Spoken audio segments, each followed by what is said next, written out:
Hello friends, बर्तमान discussion करवा +3 fourth semester Odia honours core 10 रो unit 1। तो यूनिट 1 रो गोटे दीर्घ उत्तरमूलक प्रश्न बा लॉन्ग क्वेश्चन संबंध में एठारे माने आलोचना करवा।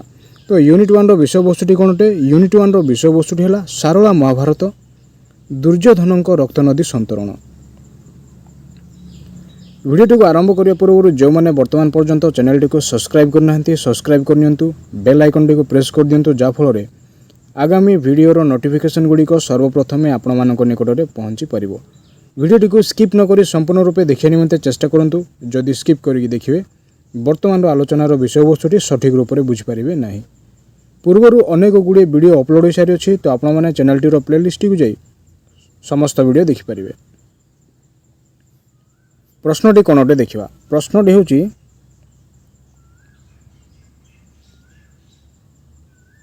रक्त नदी कूल दुर्योधनकर जो गभीर भावांतर व आवेग अधीर भाव प्रकाश पाई ताहा पठित कविता अवलंबन रे आलोचना कर। किंबा दुर्योधनकर रक्त नदी कूल विलापकालीन मानसिक अवस्थार परिचय प्रदान कर। किंबा दुर्योधनकर अनुताप पितृहृदय एक अश्रुल अभिव्यक्ति पठित कविता को भित्ति करी एहार सत्यता प्रतिपादन कर। तो यही तीनोटी प्रश्न गुड़िक प्राय सेम अटे। उत्तरटी कौन अटे देखा। कवि सारला दास ओडिया पुराण साहित्यर आदि कवि। तो सारला दास हेउचंती ओडिया पुराण साहित्यर आदि कवि अटंती। ए जातिर इतिहास, सामाजिक जीवनधारा और सांस्कृतिक चेतना प्रभाव सबकिछि स्थान पाई तांको महापुराण महाभारत रे। तो सारला दासंको महाभारत रे केउं सब विषय गुड़िक स्थान पाई अछि? जातिर इतिहास, सामाजिक जीवनधारा और सांस्कृतिक चेतना प्रभाव सबकिछि स्थान पाई तांको महापुराण महाभारत रे। तेणु यथार्थ रे कहा जाइछि जहा नाही भारते ताहा नाही भारते। तो यथार्थ रूप में कौन कह जहा नहीं भारते ताहा नहीं भारते। आलोच्य कविता दुर्योधनकर रक्त नदी संतरण सारला दासଙ୍କ द्वारा लिखित यही महाभारत महापुराणर एक अंश विशेष अटे। तो आलोच्य कविताटी हूँ दुर्योधनकर रक्त नदी संतरण सारला दासଙ୍କ द्वारा लिखित यही महाभारत पुराणर एक अंश विशेष अटे। तो महाभारत पुराणर अंश विशेष क्यों कविताटी अटे? दुर्योधनकर रक्त नदी संतरण। महाभारत गदा पर्व में वर्णित यह प्रसंगटी कवि सारला दास कुरुकूल तिलक दुर्योधनकर अनुताप, भावांतर व मनस्ताप को अति वैचित्र्यपूर्ण भाव में वर्णना कर। तो कवि सारला दास एठार कौन कर कुरुकूल तिलक दुर्योधनकर अनुताप, भावांतर व मनस्ताप को अति वैचित्र्यपूर्ण भाव से वर्णना कर। कुटिल मातुल शकुनी व परम शाखा कर्णंकर परामर्श को ग्रहण करी कुरुराण दुर्योधन पांडव पांच भाई को खंडे हेले पड़ा देई नाही बोली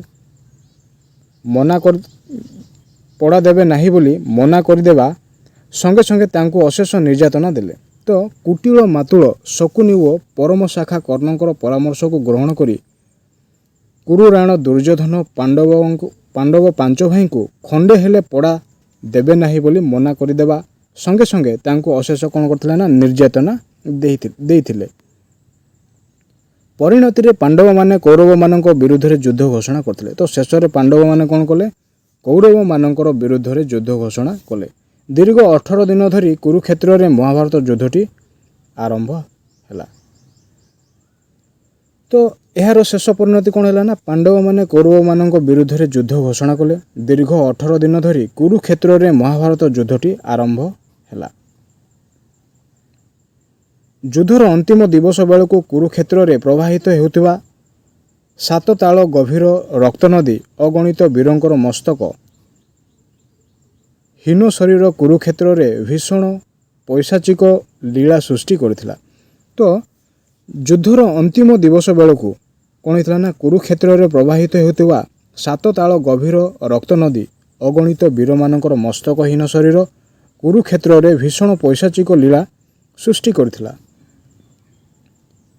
ଯେଉଁଆଡ଼େ ଚାହିଁଲେ ଶବର ପାହାଡ଼ ଓ ରକ୍ତର ସ୍ରୋତ। ତ ଯୁଦ୍ଧ କ୍ଷେତ୍ରରେ ପ୍ରତ୍ୟେକ ସ୍ଥାନକୁ ଚାହିଁଲେ ସେଠାରେ କ'ଣ ଦେଖିବାକୁ ମିଳିଥାଏ ନା ଶବର ପାହାଡ଼ ଓ ରକ୍ତର ସ୍ରୋତ ଗୁଡ଼ିକ। ଯୁଦ୍ଧର ଅଷ୍ଟାଦଶ ଦିବସରେ ଶଲ୍ୟଙ୍କର ପତନ ଘଟିଲା। ତ ଯୁଦ୍ଧର ଅଷ୍ଟାଦଶ ଶତାବ୍ଦୀରେ କ'ଣ ହେଇଥିଲା ନା ଶଲ୍ୟଙ୍କର ପତନ ଘଟିଥିଲା ବା ଶଲ୍ୟଙ୍କର ମୃତ୍ୟୁ ଘଟିଥିଲା। କୃପାଚାର୍ଯ୍ୟ, କୃତବର୍ମ ଓ ଅଶ୍ୱତ୍ଥମା ଜୀବନ ବିକଳରେ ଆତ୍ମଗୋପନ କଲେ। ତ ପରିଶେଷରେ କୃପାଚାର୍ଯ୍ୟ, କୃତବର୍ମ ଓ ଅଶ୍ୱତ୍ଥମା କ'ଣ କରୁଥିଲେ ନା ଜୀବନ ବିକଳରେ ଆତ୍ମଗୋପନ କରୁଥିଲେ। କୁରୁକ୍ଷେତ୍ର ମନେ ହେଲା ବିଶ୍ୱ ନରମେଧ ବେଦୀ ପରି। ତ କୁରୁକ୍ଷେତ୍ର କ'ଣ ହେଲା ନା ବିଶ୍ୱ ନରମେଧ ବେଦୀ ପରି ମନେ ହେଉଥିଲା। କୁରୁକ୍ଷେତ୍ର ଯୁଦ୍ଧରେ ମହାବୀର କର୍ଣ୍ଣ, ଦ୍ରୋଣ ଆଦିଙ୍କର ପତନ ପରେ କୁରୁରାଣ ମହାମାନି ଦୁର୍ଯ୍ୟୋଧନଙ୍କର ନିଜର ପତନ ଆସନ୍ନ ବୋଲି ଅନୁଭବ କରୁଥିଲେ। ତ କୁରୁକ୍ଷେତ୍ର ଯୁଦ୍ଧରେ ମହାବୀର କର୍ଣ୍ଣ, ଦ୍ରୋଣ ଆଦିଙ୍କର ମୃତ୍ୟୁ ପରେ କ'ଣ ହେଇଥିଲା ନା କୁରୁରାଣ ମହାମାନି ଦୁର୍ଯ୍ୟୋଧନ ନିଜର ପତନ ଆସନ୍ନ ବୋଲି ଅନୁଭବ କରିଥିଲେ। ତ ଶେଷରେ ସେ ଜାଣିସାରିଥିଲେ ଯେ ତାଙ୍କର ମୃତ୍ୟୁଟି ସୁନିଶ୍ଚିତ ବୋଲି। ପାଣ୍ଡବମାନଙ୍କଠାରୁ ପ୍ରାଣ ରକ୍ଷା ପାଇଁ ଗୋପନରେ ସେ କୁରୁ ବଂଶର ଶେଷ ସନ୍ତକ ଲକ୍ଷ୍ମଣ କୁମାରଙ୍କୁ ହସ୍ତିନାପୁରକୁ ପଠାଇ ଦେବା ସଙ୍ଗେ ସଙ୍ଗେ ନିଜେ ଆତ୍ମଗୋପନ ପାଇଁ ବ୍ୟାସ ସରୋବରର ଅଭିମୁଖରେ ପଳାୟନ କଲେ। ତ ଶେଷରେ କ'ଣ ହେଇଥିଲା ନା ପାଣ୍ଡବମାନଙ୍କଠାରୁ ପ୍ରାଣ ରକ୍ଷା ପାଇଁ ଗୋପନରେ ସେ ନିଜର ପୁତ୍ର କୁରୁବଂଶର ଶେଷ ସନ୍ତକ ଅର୍ଥାତ୍ ଲକ୍ଷ୍ମଣ କୁମାରଙ୍କୁ ହସ୍ତିନାପୁରକୁ ପଠାଇ ଦେବା ସଙ୍ଗେ ସଙ୍ଗେ ନିଜେ ଆତ୍ମଗୋପନ ପାଇଁ ବ୍ୟାସ ସରୋବର ଅଭିମୁଖରେ ପଳାୟନ କରିଥିଲେ। ବାଟରେ ଦୁର୍ଯ୍ୟୋଧନଙ୍କର ଅଜାଣତରେ ଲକ୍ଷ୍ମଣ କୁମାର ଭୀମଙ୍କର ଗଦାଘାତରେ ପ୍ରାଣ ବିସର୍ଜନ କଲେ। ତ ବାଟରେ କ'ଣ ହେଇଥିଲା ନା ଦୁର୍ଯ୍ୟୋଧନଙ୍କର ଅଜାଣତରେ ଲକ୍ଷ୍ମଣ କୁମାର ଭୀମଙ୍କ ଦ୍ୱାରା ମୃତ୍ୟୁବରଣ କରୁଥିଲେ। ଦୁର୍ଯ୍ୟୋଧନ କୁରୁକ୍ଷେତ୍ର ପରିତ୍ୟାଗ କରି ପଳାୟନ କଲାବେଳକୁ ସୂର୍ଯ୍ୟ ପ୍ରାୟ ଅସ୍ତମିତ। ଦୁର୍ଯ୍ୟୋଧନ କୁରୁକ୍ଷେତ୍ର ପରିତ୍ୟାଗ କରି ପଳାୟନ କରିବା ସମୟରେ ସୂର୍ଯ୍ୟ କ'ଣ ହେଇଥିଲା ନା ଅସ୍ତମିତ ରୂପରେ ଦେଖିବାକୁ ମିଳିଥିଲା। କୁରୁକ୍ଷେତ୍ର ବକ୍ଷରେ ଭୟର ତାଣ୍ଡବ ସୃଷ୍ଟି କରି ମାଡ଼ି ଆସିଲା ମାୟାବିନୀ ରାତ୍ରି। କୁରୁକ୍ଷେତ୍ରରେ କ'ଣ ହେଇଥିଲା ନା କୁରୁକ୍ଷେତ୍ରର ବକ୍ଷରେ ଭୟର ତାଣ୍ଡବ ସୃଷ୍ଟି କରି ମାଡ଼ି ଆସିଲା କ'ଣ ନା ମାୟାବିନୀ ରାତ୍ରିଟି। ଦୁରନ୍ତ ପବନ ଝଡ଼ ବେଗରେ ପ୍ରବାହିତ ହେଲା। ସ୍ନାନ ଶୃଗାଳର ଚିତ୍କାରରେ କମ୍ପିତ ହେଲା କୁରୁକ୍ଷେତ୍ର ବକ୍ଷ। ତ ସ୍ନାନ ଶୃଗାଳର ଚିତ୍କାର କ'ଣ ହେଇଥିଲା ନା କୁରୁକ୍ଷେତ୍ରଟି କମ୍ପିତ ହୋଇଥିଲା।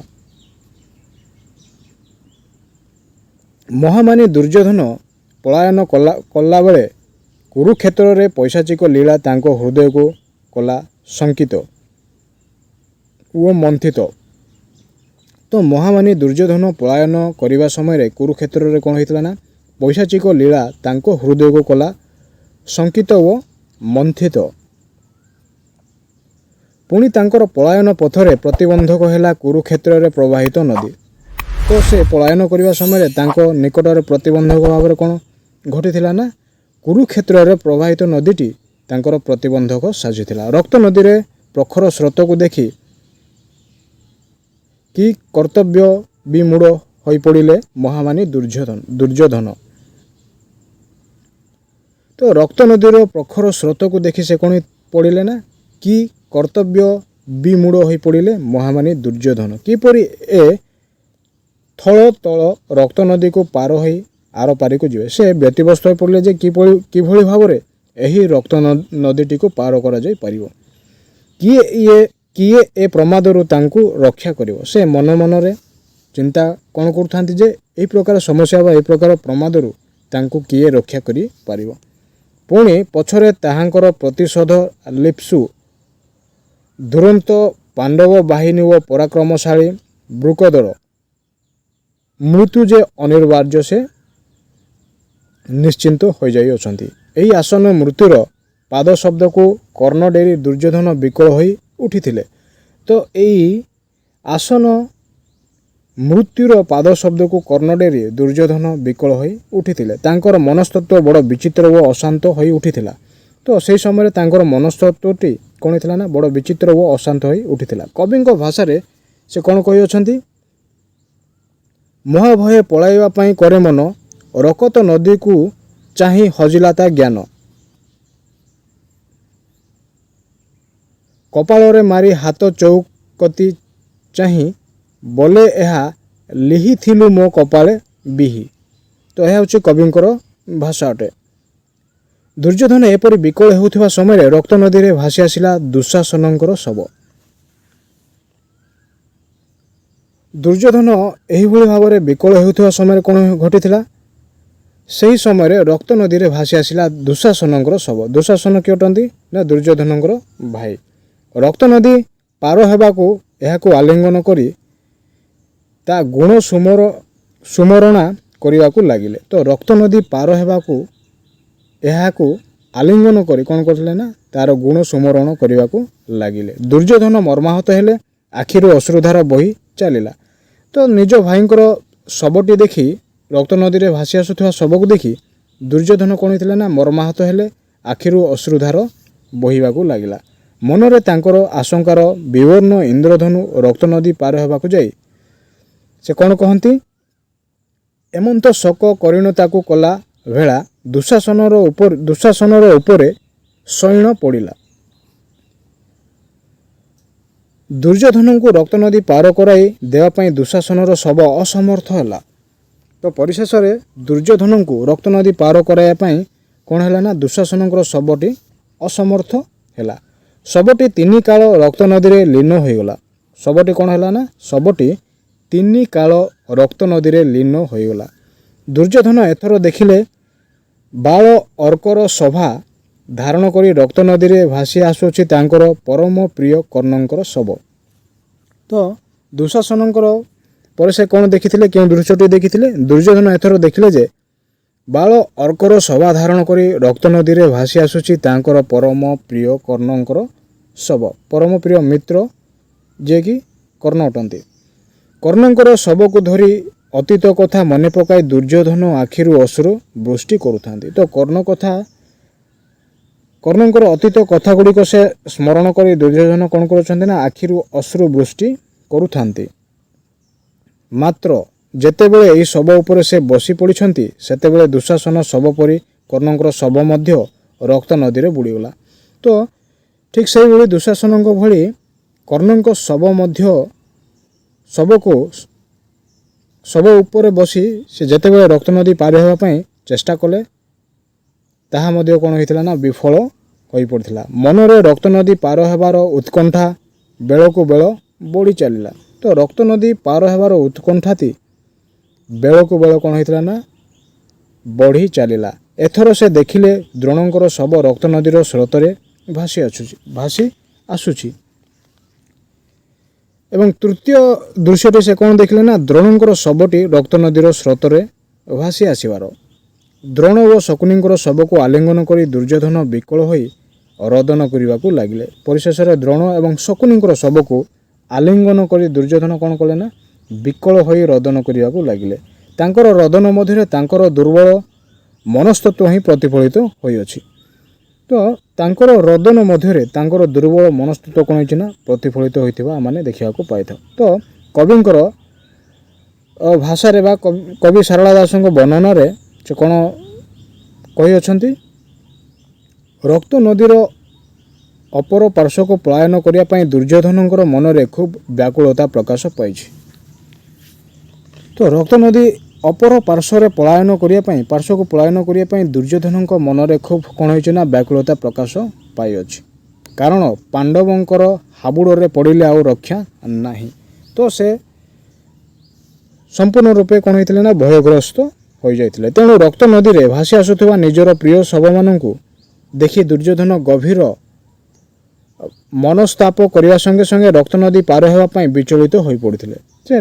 ସେ କ'ଣ ଦେଖିଲେ ନା ରକ୍ତ ନଦୀରେ ଭାସି ଆସୁଥିବା ନିଜର ପ୍ରିୟଜନଙ୍କର ଶବମାନଙ୍କୁ ଦେଖି ଦୁର୍ଯ୍ୟୋଧନ ଗଭୀର ମନସ୍ତାପ କରିବା ସଙ୍ଗେ ସଙ୍ଗେ ରକ୍ତ ନଦୀ ପାର ହେବା ପାଇଁ ବିଚଳିତ ହୋଇପଡ଼ିଥିଲେ। ମାତ୍ର ଦ୍ରୋଣ କି ଶକୁନି କେହି ହେଲେ ତାଙ୍କୁ ରକ୍ତ ନଦୀ ପାର ହେବା ପରି ବିପଦରୁ ରକ୍ଷା କରିପାରି ନାହାନ୍ତି। ତ କୌଣସି ଶବ ତାଙ୍କୁ ରକ୍ତ ନଦୀ ପାର କରାଇବାରେ ସକ୍ଷମ ହୋଇପାରି ନାହାନ୍ତି। ତେଣୁ ଦୁର୍ଯ୍ୟୋଧନଙ୍କର ରକ୍ତ ନଦୀ କୂଳରେ ଭୟ ତଥା କମ୍ପିତ ଚିତ୍ତରେ ନିଜକୁ ଧିକ୍କାର କରିବା ହିଁ ସାର ହୋଇଛି। ତ ଦୁର୍ଯ୍ୟୋଧନ ରକ୍ତ ନଦୀ କୂଳର ଭୟ ତଥା କମ୍ପିତ ଚିତ୍ତରେ ସେ ନିଜକୁ ଧିକ୍କାର କରି ବହିଅଛନ୍ତି। କିଛି ସମୟ ପରେ ଅନ୍ଧାରରେ ଆଲୋକ ରେଖା ଟାଣି ରକ୍ତନଦୀ ସ୍ରୋତରେ ଏକ ଜ୍ୟୋତିଷ୍ମାନ ଶବ ଭାସି ଆସିଛି। ତ ପରବର୍ତ୍ତୀ ସମୟରେ କ'ଣ ଦେଖିବାକୁ ସେ ପାଇଲେ? କିଛି ସମୟ ପରେ ଅନ୍ଧାରରେ ଆଲୋକ ରେଖା ଟାଣି ରକ୍ତନଦୀ ସ୍ରୋତରେ ଏକ ଜ୍ୟୋତିଷ୍ମାନ ଶବ ଭାସି ଆସିଛି। ଏହି ଶବକୁ ଦେଖିବା ପରେ ଦୁର୍ଯ୍ୟୋଧନ ଏକ ପ୍ରକାର ନିଶ୍ଚିତ ହୋଇପଡ଼ିଛନ୍ତି ଯେ ଏହି ଶବ ତାଙ୍କୁ ରକ୍ତନଦୀ ପାର କରିବା ପାଇଁ ସମର୍ଥ ହେବ। ତ ଶେଷରେ ସେ ଶବଟିକୁ ଦେଖି, ରକ୍ତନଦୀରେ ଭାସି ଆସୁଥିବା ଶବଟିକୁ ଦେଖି ସେ ନିଶ୍ଚିନ୍ତ ହୋଇଯାଇଛନ୍ତି ଯେ ଏହି ଶବଟି ରକ୍ତନଦୀ ପାର କରିବାରେ ସାହାଯ୍ୟ କରିବ। ଦୁର୍ଯ୍ୟୋଧନଙ୍କର ଏହି ପ୍ରତ୍ୟକ୍ଷ ପୂର୍ଣ୍ଣ ଶାରଳା ଦାସଙ୍କର ଲେଖନୀରେ ନିମ୍ନ ଭାବରେ ବର୍ଣ୍ଣିତ। ତ ଦୁର୍ଯ୍ୟୋଧନଙ୍କର ଏହି ସମସ୍ତ ବିଷୟ କ'ଣ ହୋଇଛି ନା ଶାରଳା ଦାସଙ୍କର ଲେଖନୀରେ ନିମ୍ନ ଭାବରେ କ'ଣ କରାଯାଇଛି ନା ବର୍ଣ୍ଣିତ କରାଯାଇଛି। ତ ସେ ବିଷୟଟି କ'ଣ ଅଟେ? ମହାଶୋକ ଅବସ୍ଥାରେ ହୋଇ ମହାଦୁଃଖୀ ପୁରୁଷକେ ଆସେ ମାନ ଗୋବିନ୍ଦ ତା ଦେଖି, ରଜନୀ କାଳେ ଦିଶୋଇ ଚନ୍ଦ୍ର ମାର ପ୍ରାୟ, କୁଣ୍ଡଳ କଙ୍କଣ ନାନା ଅଳଙ୍କାର କାୟ। ଏହା ହେଉଛି କବି ଶାରଳା ଦାସଙ୍କର ଭାଷାରେ ବର୍ଣ୍ଣନା କରାଯାଉଛି।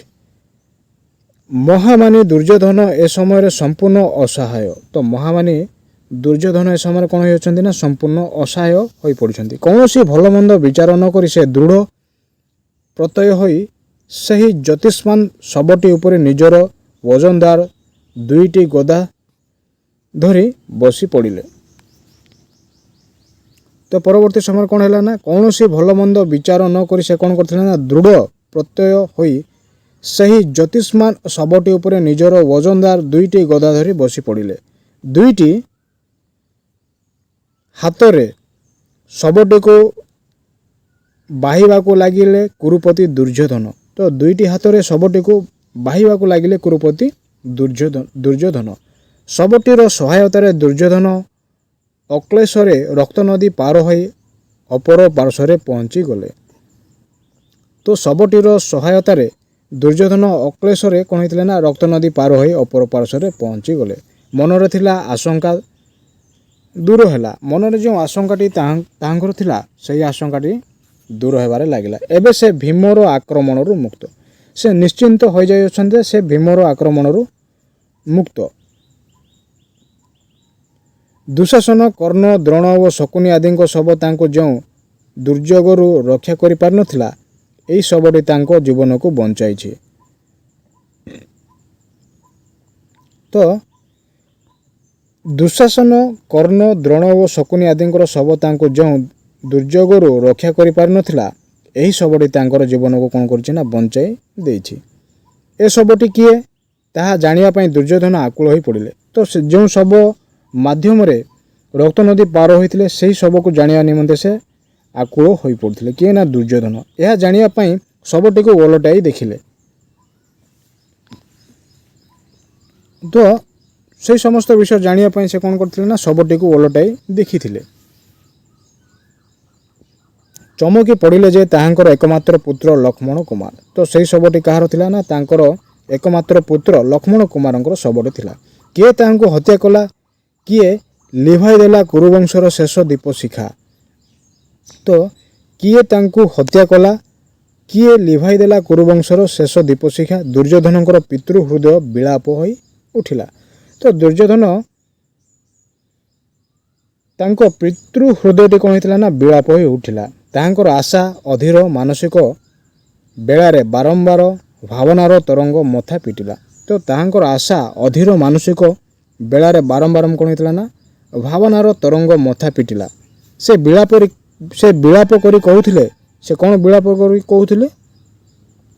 ବାବୁରେ ପଳାଇ ଯା ବୋଇଲି ମୁଁ ତୋତେ, ଏ ପ୍ରମାଦ ଭୂମିରେ ତୁ ରହିଲୁ କେମନ୍ତେ? ଆହାରେ ମୋର ଲକ୍ଷ୍ମଣ କକ୍ଷା ଜଗ ଉଠି, ତୈଲୋକ୍ୟ ସୁନ୍ଦର ହେତୁ ଏ ତ ନାମ ଗୋଟି, କୌରବ ସୁନ୍ଦର ତ ମୁଖ ପଦ୍ମ ଗୋଟି, ତୋର ମୃତ୍ୟୁ ଦେଖି ମୋତେ ଅନ୍ଧାର ଯେ ଘଟି। ସେ ବିଳାପ କରି ଏହି ସମସ୍ତ ବିଷୟ କହିଥିଲେ। ମୃତ ଲକ୍ଷ୍ମଣ କୁମାରଙ୍କୁ ଚାହିଁ ପିତା ଦୁର୍ଯ୍ୟୋଧନଙ୍କର ହୃଦୟ ବିଦୀର୍ଣ୍ଣ ହୋଇ ପଡ଼ିଲା। ତ ମୃତ ଲକ୍ଷ୍ମଣ କୁମାରଙ୍କୁ ଚାହିଁ ପିତା ଦୁର୍ଯ୍ୟୋଧନଙ୍କର ହୃଦୟ କ'ଣ ହେଲା ନା ବିଦୀର୍ଣ୍ଣ ହୋଇ ପଡ଼ିଥିଲା। ଆବେଗ ଅଧୀର ହୋଇ ସେ କେବଳ ଅଶ୍ରୁ ବର୍ଷଣ କରିଥିଲେ। ତ ଆବେଗ ଅଧୀର ହୋଇ ସେ କ'ଣ କରିଥିଲେ ନା କେବଳ ଅଶ୍ରୁ ବର୍ଷଣ କରିଥିଲେ। ତାହାଙ୍କ ପିତୃ ହୃଦୟ ହାହାକାର ହୋଇ ଉଠିଲା। ଲକ୍ଷ୍ମଣଙ୍କର କଥା ତାଙ୍କ ମାନସ ପଟରେ ଚିତ୍ରପଟ ପରି ଉଦ୍ଭାସିତ ହେଲା। ତ ଲକ୍ଷ୍ମଣଙ୍କର କଥାଟି କ'ଣ ହେଇଥିଲା ନା ତାହାଙ୍କର ମାନସ ପଟରେ ଚିତ୍ରପଟ ପରି ଉଦ୍ଭାସିତ ହେଲା। ସେଥିପାଇଁ ସେ ଲକ୍ଷ୍ମଣ କୁମାରଙ୍କ ମୃତ୍ୟୁକୁ ମଧ୍ୟ ସହଜରେ ଗ୍ରହଣ କରିପାରି ନାହାନ୍ତି। ତ ସେଥିପାଇଁ ସେ କ'ଣ କରିନାହାନ୍ତି ନା ଲକ୍ଷ୍ମଣ କୁମାରଙ୍କର ମୃତ୍ୟୁକୁ ସହଜରେ ଗ୍ରହଣ କରିପାରି ନାହାନ୍ତି। ତ ସେ କ'ଣ କୁହନ୍ତି ଦେଖିବା। ଉଠ ଉଠ ମନ୍ଦିରକୁ ଯିବା ବାପା ପୁଅ, ବାଟ ଚାହିଁଥିବେ ତୋର ଭାନୁମତୀ ମାଏ। ତ ଏହା ସେ ଦୁର୍ଯ୍ୟୋଧନ କହିଥିଲେ। ଲକ୍ଷ୍ମଣ କୁମାର ସ୍ତୁତି ଚାରଣରେ ଦୁର୍ଯ୍ୟୋଧନ ଅଧୀର ହୋଇ ପଡ଼ିଛନ୍ତି। ତ ଲକ୍ଷ୍ମଣ କୁମାରର ସ୍ତୁତି ଚାରଣରେ ଦୁର୍ଯ୍ୟୋଧନ କ'ଣ ହୋଇଛନ୍ତି ନା ଅଧୀର ହୋଇ ପଡ଼ିଛନ୍ତି। ଦିନେ ଲକ୍ଷ୍ମଣ କୁମାର ଓ ରାଣୀ ଭାନୁମତୀ ତାଙ୍କୁ ଅନୁରୋଧ କରିଥିଲେ ପାଣ୍ଡବମାନଙ୍କ ସହ କଳି କନ୍ଦଳ ନ କରି ତାଙ୍କୁ 5 ଖଣ୍ଡ ଗ୍ରାମ ଦେଇ ଉଭୟଙ୍କର ମଧ୍ୟରେ ଶାନ୍ତି ପ୍ରତିଷ୍ଠା କରିବା ପାଇଁ। ଦିନେ ଲକ୍ଷ୍ମଣ କୁମାର ଓ ରାଣୀ ଭାନୁମତୀ ତାଙ୍କୁ ଅନୁରୋଧ କରିଥିଲେ ପାଣ୍ଡବମାନଙ୍କ ସହ କଳି କନ୍ଦଳ ନ କରି ତାଙ୍କୁ 5 ଖଣ୍ଡ ଗ୍ରାମ ଦେଇ ଉଭୟଙ୍କ ମଧ୍ୟରେ ଶାନ୍ତି ପ୍ରତିଷ୍ଠା କରିବା ପାଇଁ। ସେଦିନ ସେ ଆପଣାର ଦମ୍ଭୋକ୍ତି ପ୍ରକାଶ କରି କହିଥିଲେ ବିନା ଯୁଦ୍ଧେ ଦେବି ନାହିଁ ସୁଚଗ୍ର ମେଦିନୀ। ତ ସେ କ'ଣ କହିଥିଲେ ନା ସେଦିନ ସେ ଆପଣାର ଦମ୍ଭୋକ୍ତି ପ୍ରକାଶ କରି କହିଥିଲେ ଯେ ବିନା ଯୁଦ୍ଧରେ କୌଣସି ପ୍ରକାର ଗ୍ରାମ ତାଙ୍କୁ ନ ଦେବା ନିମନ୍ତେ। ଏହି ଦମ୍ଭୋକ୍ତି ଆଜି ଆଉ ତାହାଙ୍କର ନାହିଁ। ସେ ନିଜେ ଅପରିଣାମଦର୍ଶୀ ଭାବରେ ଫଳାଫଳ ଭୋଗ କରୁଛନ୍ତି। ତ ଏ ଦମ୍ଭ ଆଜି ଆଉ ତାହାଙ୍କର ନାହିଁ। ସେ ନିଜେ କ'ଣ କରୁଛନ୍ତି ନା ଅପରିଣାମଦର୍ଶୀ ଭାବରେ ଫଳାଫଳ ଭୋଗ କରୁଅଛନ୍ତି। ଏବେ ଯଦି ଲକ୍ଷ୍ମଣ କୁମାର ବଞ୍ଚିଯାଏ ତେବେ ଏଥର ସେ ତା କଥା ମାନିବାକୁ ପ୍ରସ୍ତୁତ। ସେଥିପାଇଁ ସେ ଭାବବେଗ ହୋଇ ପ୍ରକାଶ କରିଛନ୍ତି। ତ ସେ ଚିନ୍ତିତ ହୋଇ କ'ଣ କହୁଅଛନ୍ତି ଯେ ଯଦି ଲକ୍ଷ୍ମଣ କୁମାର ବଞ୍ଚିଯାଏ ତେବେ ଏଥର ସେ ତାର କଥା ମାନିବାକୁ ପ୍ରସ୍ତୁତ। ଏବେରେ ପୁତ୍ର କରିବି ମୁଁ ତୋହର ବୋଲ, ଅଧେ ରାଜ୍ୟ ଦେବି ମୁହିଁ ଆସ ମୋର ତୁଲ। ତ ଏହା ହେଉଛି ଦୁର୍ଯ୍ୟୋଧନଙ୍କର ଭାବବେଗ ପ୍ରକାଶ ହୋଇ ଏହି ସମସ୍ତ ବିଷୟ ସେ କହିଅଛନ୍ତି। ଦୁର୍ଯ୍ୟୋଧନଙ୍କର ହୃଦୟ ବିଚଳିତ ହୋଇଅଛି ଗଭୀର ଶୋକାକୁଳ ଅବସ୍ଥାରେ।